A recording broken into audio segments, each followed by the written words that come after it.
이번 수업은 아까 저번 수업에서 소의 적법성, 본안 판단과 관련해서 5가지 민사소송법 사례의 유형, 그게 통과가 돼야 민법 정점으로 간다 라고 했는데, 그와 관련해서 이제 변론주의와 1유형에서 변론주의와 처분권주의가 쟁점이 될 수 있는데, 그때 변론주의가 쟁점이 되는 상황에서 변론주의를 좀 더 잘 이해하려 하는 그 변론주의 유형을 또 공부를 하려고 해요. 변론주의 유형도 5가지가 있는데, 자, 변론주의라는 쟁점이 나오면 변론주의의 의의와 내용, 특히 이제 내용과 관련해서는 사자증이라고 이제 외우는데, 보통 사실의 주장 책임, 자백의 구속력, 증거 제출 책임, 요 4가지가 변론주의의 내용이라고 이제 교과서에 서술이 되어 있는 건데, 사실의 주장 책임은 법원은 당사자가 주장한 사실에 대해서만 판단할 수 있고, 어느 당사자라도 주장하지 않으면 그 사실에 대해서 판단할 수 없다가 사실의 주장 책임이고, 자백의 구속력은 법원은 자백된 사실에 구속되고 다른 심증을 형성할 수 없다라는 거예요. 예를 들어서 소비대차 계약 체결 사실에 대해서 원고가 소장을 제출해서 주장을 했는데, 그 상대방 피고가 그에 대해서 자백을 했다라고 하면 법원 입장에서는 소비대차 계약 체결 사실이 없는데 라는 심증이 들더라도 자백이 구속된다 이거죠. 이것도 이제 법원을 구속하는 5가지 유형 중에 첫 번째 변론주의의 그 구속되는 내용이죠.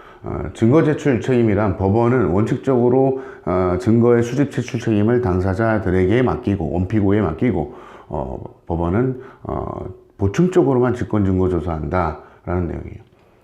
요걸 서술을 해놓고 적용 범위를 씁니다.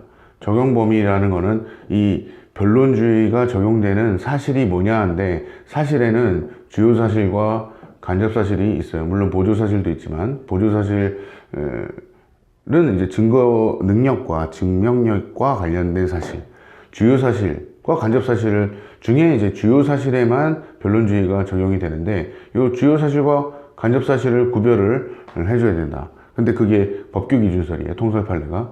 법규기준설이라는 거는 법률이 있으면, 법률은 이제 요건과 효과로 구별되어 있는데, 민법 실체법상에 요건이 구비되면 효과가 발생하게 돼 있죠. 이 효과가 권리예요. 권리. 요건에는 우리가 이제 공부할 때 외우는 요건 사실들이라고 생각하면 되고, 예를 들어서 권리, 소유권 이전 등기 청구권, 매매계약의 기한 이러면 권리는 소유권 이전 등기 청구권이고, 요건은 매매계약 체결 사실이겠죠. 그때 이제 매매계약 체결 사실이 주요 사실이 된다는 거예요. 매매계약 체결 사실. 그게 이제 법규기준설인데, 법규기준설이라는 거는 법률 효과에 직접 요건되는 사실이 주요 사실이고, 이 주요 사실을 추인케 만들어주는 것이 간접 사실이다. 예를 들면 매매계약을 체결했다라는 사실과 관련해서 매매계약 체결 사실과 를 추인케 만들어줄 수 있는 사실, 예를 들어서 갑과 을이 커피숍에서 만나서 뭔가 쓰고 있는 게 CCTV에 찍혔다. 근데 멀리서 봐서는 뭔가를 쓰고 있다라는 거는 그것만으로는 매매계약인지 아닌지는 모르죠, 일단. 하지만 뭔가 매매계약을 했다는 다른 증거들과 종합해서 간접사실로 그 주요 사실인 매매계약 체결 사실을 추인케 만들어주는 거죠. 그게 이제 간접사실이에요. 그렇게 구별하는 게 법규기준설이다. 그러면 사례를 풀 때 사례에서 그 등장하는 주요 사실을 여기서 이제 뽑아놔야 되는 거죠. 주요 사실과 간접 사실을 법규기준설로 구별해 놓고 각 주요 사실을 이렇게 뭐가 있는지 확인을 해 놓는다 라는 게 이제 기본적으로 들어갈 목차예요. 그 다음에 마지막으로 변론주의에서 지금 제가 앞으로 설명해야 될 5가지 유형을 발견을 해서 그 발견하는 방법을 지금 공부를 할 건데, 그 쟁점을 쓰면 되는 거죠. 각 사실마다 1사실 A 사실, B 사실, C 사실이 있으면 A 사실과 관련돼서는 변론주의에 예를 들어서 3유형이다 그러면 3유형의 쟁점을 쓰는 거고, 이 비사실에 대해서는 1유형이다 라고 하면 1유형에 대한 쟁점을 쓰는 거예요. 그러면 이 1, 2, 3, 4, 5유형은 딱 정해져 있어요. 쓸 말이. 예, 쟁점도 딱 정해져 있고. 그러니까 지금 중요한 거는 요 세 번째 단계에서 각 주요 사실에 대한 변론주의에 어떤 쟁점이 문제가 되는지를 뽑아내는 게 중요하죠. 그러면 변론주의에서 유형이 뭐가 5가지가 있다고 말씀드렸는데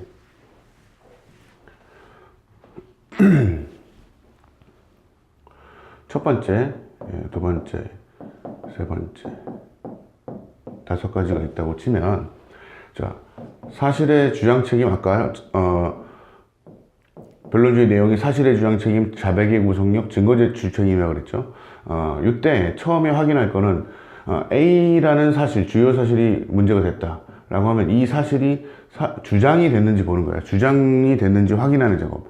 그런데 이제 원고가 예를 들어서 소장을 제출했다라고 하면 청구 원인에 사실이 기재되어 있죠. 주요 사실이. 그 주요 사실은 주장된 걸로 보는 거예요. 주장이 되면 자백이 되는지를 그 상대방의 태도를 봐서 확인하는 거죠. 예를 들면 이런 거예요. 갑이 을을 상대로 매매 계약에 기한 소유권 이전 등기 청구 소송을 제기하였다. 소위 등청. 소를 이렇게 제기를 했는데 이때 이제 매매 계약 체결 사실이 이제 주요 사실이죠. 법규 위반에 따르면 법률 효과, 소유권 이전 등기 청구권에 직접 요건되는 사실, 매매 계약 체결 사실이 주요 사실인데 이 주요 사실이 주장이 되느냐, 소를 제기해서 소장에 기재해서 주장을 한 거죠. 주장을 했으니까 그 상대방의 태도를 봐야 돼요. 을의 태도. 을의 태도는 부인, 부지, 자백, 침묵일 수 있는데 4가지 경우가 있을 수 있는데 부인은 아니다라고 하는 거고 부지는 나 매매계약 체결 사실 모른다. 자백은 매매계약 체결한 사실이 있다. 침묵은 다투지 않는 거. 이건 자백 간주라고 생각하면 됩니다. 자백 간주. 이 4가지의 태도가 있을 수 있어요. 물론 별개의 사실을 얘기할 수 있어요. 매매계약 체결 맞긴 맞는데 이거는 동시이행 관계에 있다 라는 사실을 또 얘기를 하면 이거는 별개의 사실이에요. 이걸 A 사실이라고 하면 이건 별개의 사실이라 이 별개의 사실에 대한 그 또 상대방의 태도를 봐서 부인, 부지, 자백, 침묵 중에 어디에 해당하는지를 확인하는 사고 순서를 지금 말씀드리고 있는 거예요. 그때 A 사실에 대해서 얘기를 하고 있는데 사실이 주장됐다. 소를 제기했네. 청구 원인에 기재가 되어 있다. 상대방 태도를 보니까 지금 아니다라고 얘기를 할 수 있죠. 근데 이 사실관계에서는 동시이행 항변을 했어요. 동시이행 항변을 했다는 얘기는 그냥 이 동시이행 관계에 있다는 사실, B 사실을 얘기한 것도 되지만 매매계약 체결 사실에 대해서도 지금 인정을 하고 있다. 자백이 됐다는 얘기예요. 이거를 자백의 요건 중에 구체적 주요 사실일 것, 불리한 사실일 것, 상대방이 주장한 사실과 일치 진술일 것, 소송행위 유효 요건이 구비될 것 중에 일치와 관련해서 가분적 일치, 이게 이제 요건 중에 하나인데 가분적 일치라는 거죠. 이게 가능하다, 가분적이다. 그러니까 하나의 분리해서 요 매매계약 체결 사실과 동시인 관계 사실이 있을 때 이 매매계약 체결 사실에 대한 가분적인 자백이 가능하다. 자백의 가분성, 이거를 제한부 자백이라고 그래요. 나중에 이유 부분과 제한부 자백의 구별 기준과 실익을 그것도 쟁점이 될 수 있는데 여기서는 상대방의 주장 태도를 보니까 자백이 됐더라. 왜 자백이 됐는지 설명을 해주면 되죠. 동시행관계 사실은 제한부 자백이므로 자백이 되었다. 자백이 되면 이걸 일용 여기서 끝나는 거예요. 증거가 아무리 제출돼서 이 매매계약과 반대되는 사실이 증거로 제출됐다 해도 자백이 된 이상 법원은 매매계약 체결 사실이 있다, 진실한 걸로 취급해야 된다 라는 구속을 받게 되는 거죠. 결국 그게 자백의 요건과 효과를 검토하는 쟁점이에요. 그러니까 자백의 요건은 아까 말했던 구체적 구분일소인데 그 중에 이 주요 사실이죠. 구체적 주요 사실, 법규 기준설에 따라서 매매계약 체결 법률 효과에 직접 요건되는 사실이다. 구체적 사실이다. 주요 사실이다. 불리하다. 을한테 불리하죠. 패소 가능성이 있으면 불리한 거예요. 그 다음에 상대방이 주장했다. 그와 일치한다. 소송 행위로서 이루어졌다. 라고 요건이 구비됐고, 효과는 당사자에 대한 구속력과 법원에 대한 구속력이 있는데, 당사자는 원칙적으로 철회할 수 없다. 철회가 안 되고 예외적으로 이것도 두 문자로 오동착경이라고 외우는데, 재심사유 5호, 상대방 동의, 반진실이면서 착오, 이게 이제 288조예요. 그 다음에 당사자의 대리인이 했을 때 당사자가 경정할 수 있는 예외, 이 요건과 효과를 묻는 쟁점이 되는 게 이제 1유형. 그런데 주장을 했는데, 좀 주장을 해서 자백으로 마무리돼서 여기서 자백의 요건 효과를 쓰는 1유형을 쓰는 문제가 나올 수도 있고, 예를 들면 2유형에서 주장을 했는데 자백이 안 되는 경우도 있어요. 상대방이 주장 태도를 봤더니 지금 뭐 부인하고 있더라. 그럼 자백이 안 된 거잖아요. 자백이 안 되면은 그 밑에 단계로 내려가야 돼요. 증거 단계로. 근데 이제 증거 조사와 관련해서는 증거 방법이라는 게 있는데, 증거 방법이라는 건 인증, 서증, 물증, 이런 당사자, 신문에서의 당사자, 이런 것들이 증거 방법이라고 하고, 증거 방법이 되면 이제 증거 조사를 거쳐요. 물론 이 사이에 증거 체부 결정을 하죠. 증거를 채택할지 말지를 법원이 결정을 하는데, 증거 채택해서 증거 조사를 거친다. 이거는 증거 방법에서 증인이라고 하면 이건 증인 신문이죠. 증인 신문이 증거 조사와 관련해요. 증거 조사를 거친다. 증인 신문을 거쳐서 나온 내용들 있잖아요. 그 내용. 이 내용을 증거 자료라고 해요. 증거 자료. 이런 단계를 거쳐서 결국에는 법원이 심증을 형성한다. 법원이 심증을 형성하는 데 있어서는 결국에 이제 아까 증거 제출 책임은 당사자한테 수집 제출 책임을 맡긴다. 일단 책임을 맡기는 건데, 심증을 결국 형성을 해야 되는데, 어느 정도로 입증해야 하느냐가 본증과 반증이 있어요. 본증은 법관의 확신을 줘야 심증이 형성되는 거고, 형성된 심증을 반증이라는 건 그 입증 책임을 부담하는 그 상대방이 의심에 들게 하는 걸 반증이라고 해요. 원고 입장에서는 매매계약 체결 사실에 대해서 지금 본증을 짓는 거죠. 법관의 확신을 줘야 되는 상황. 그렇기 때문에 사실이 주장이 됐고 자백이 안 됐다라고 하면 증거를 제출해서 증거 조사를 거쳐서 법관이 확신을 갖게 만들어야 되는 본증을 지는데, 이때 증거를 만약에 제출을 안 했다, 원고가, 아니면 법관이 확신을 들 정도의 심증을 주지 못했다라고 하면 이때 나오는 쟁점이 심증을 형성 못했을 때, 이때 이유형이에요. 이게 결국 법원은 심증을 형성 못하면 어떻게든 신청에 대한 결론을 내려주기 때문에 그 불이익을 당사자한테 돌릴 수밖에 없어요. 그게 법률 요건 분류에 따른 입증 책임의 분배, 이렇게 하는데, 입증 책임의 문제가 나오는 거죠. 입증 책임은 어떻게 분배하는지를 묻는 거예요, 여기서는. 근데 이제 입증 책임만 생각을 할 게 아니고 법률상 추정도 생각하고 있어야 돼요. 왜냐면 법률상 추정이 되는 경우에는 사실관계마다 다르겠지만, 그때는 입증 책임이 전환되기 때문에 상대방에게 입증 책임이 있게 되죠. 등기 추정력이 대표적이죠. 법률상 추정. 등기 추정력은 법률에 없어요. 민법에. 판례가 인정하는 법률상 추정이기 때문에 중요한 거죠. 그래서 두 가지, 입증 책임과 법률상 추정 두 가지 쟁점이 나오는 요 심증을 형성 못했을 때. 세 번째, 주장이 됐고 자백이 안 된 거는 똑같은데, 이유형하고. 이때 증거 조사를 거쳐서 증거 자료 내용이 나와서 이 자유 심증주의에 따라서 심증을 형성하는 문제. 아까 말했죠. 심증을 형성했다 라고 하면 그게 자유심증주의에 따라서 잘 형성이 된 것이냐를 묻는 문제. 여기서는 자유심증주의를 제한하는 제한하는 어떤 사실상 추정 문제를 많이 내는데, 두 가지 정도가, 이것도 모의고사나 변시에 되게 많이 출제가 되는 쟁점. 전소 확정 판결에 증명력이 있다고 봐요, 판례가. 그러니까 특별한 사정이 없으면 전소 확정 판결에 이유중 판단에 기판력이 발생 안 하지만 그 내용은 후소법원에 유력한 증거가 되기 때문에 특별한 사정이 없으면 그 배척 판단을 못한다라는 증거요를 묻거나, 아니면 서증의 경우에 이걸 이단의 추정도 이제 공부를 해야 되겠지만, 형식적 진정 성립이 인정되면 문서 전체의 실질적 진정 성립이 사실상 또 추정돼요. 특별한 사정이 없으면 처분 문서인 경우에 서증이라면 처분 문서의 경우에 형식적 진정 성립이 인정이 되면 그 내용의 진실성이 특별한 사정이 없으면 법원은 배척 판단을 못한다. 배척하려면 합리적 이유 서술가 필요하다. 이런 내용을 묻는 삼유형.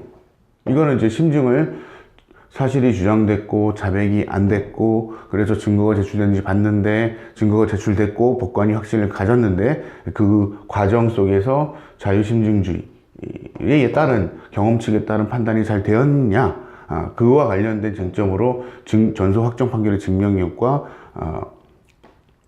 그 서증의 실질 증정 성립 추정 판례를 묻는 쟁점.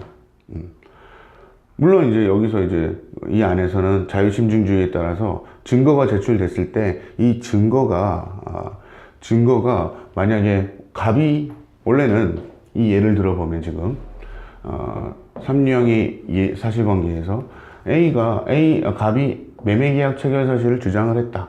주장했다. 그러면 자백이 됐는지 보니까 부인하고 있더라 라고 하면 증거조사 단계로 가야 된다 그랬죠. 증거조사 단계로 갔는데, 예를 들어서 지금 갑이라는 사람이 서증을 제출을 했어요. 그러니까 매매계약서를 제출한 거죠.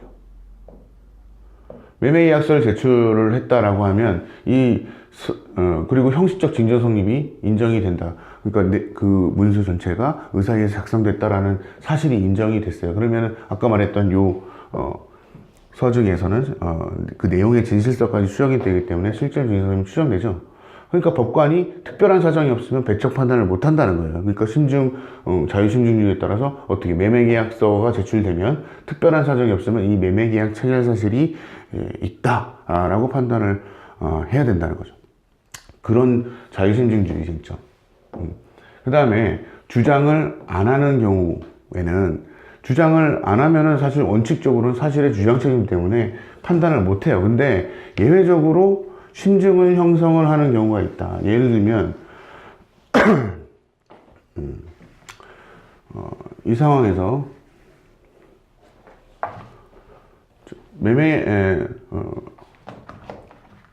예를 들면 요 사유형은 아직 변호사 시험에는 출제가 안 돼서 좀 중요한 쟁점이기도 한데, 여기서 소비대차 계약을 체결해서 1억의 소비대차 대여금 지급 청구 소송을 제기하였다. 그러면 요 A 사실에 대해서는 지금 주장이 됐죠? 상대방이 부인했어요. 그러면 A 사실에 대해서는 증거 단계로 내려가서 심증을 형성해야 되는데, 지금 여기서 그 갑이 증거를 제출 안 했다. 이렇게 나와요. 증거를 제출을 한 게 없어. 그러면은 원래는 아까 말했듯이 증거 제출 안 하면 심증을 형성 못 하니까 입증 책임의 쟁점이 된다 그랬죠. 근데 사실관계를 더 읽어보니까 을이 변제 항변을 하지는 않았는데 증인 신청을 했는데, 이 증인 신청의 내용을 보니까 1억의 소비대차 사실하고 그 다음에 1억의 변제 사실을 얘기하고 있더라. 그러니까 지금 사실의 주장 책임, 자백의 구속력, 증거 제출 책임 이렇게 내려갈 때 A 사실 1억 소비대차 계약 차기 자체는 주장이 됐고 자백이 됐는지 확인하니까 그 상대방의 태도에 따라서 부인을 하고 있으니까 증거 단계로 내려왔는데 증거가 없다라는 점이었죠. 그러면 입증 책임의 문제가 될 것 같은데 상대방의 주장 증인 신청 내용을 보니까 1억의 소비대차 계약 체결 사실을 증인이 얘기를 하고 있어요. 그리고 증인이 믿을만 하다라면 이 증거를 갑이 제출한 증거로서 법관이 인정할 수 있다. 그게 이제 증거 공통 원칙이에요. 증거 공통 원칙에 따라서 이건 자유심증주의의 3유형이죠. 이거는 3유형. 그런데 이거는 3유형이고 증거 공통 원칙은 뭐냐면 당사자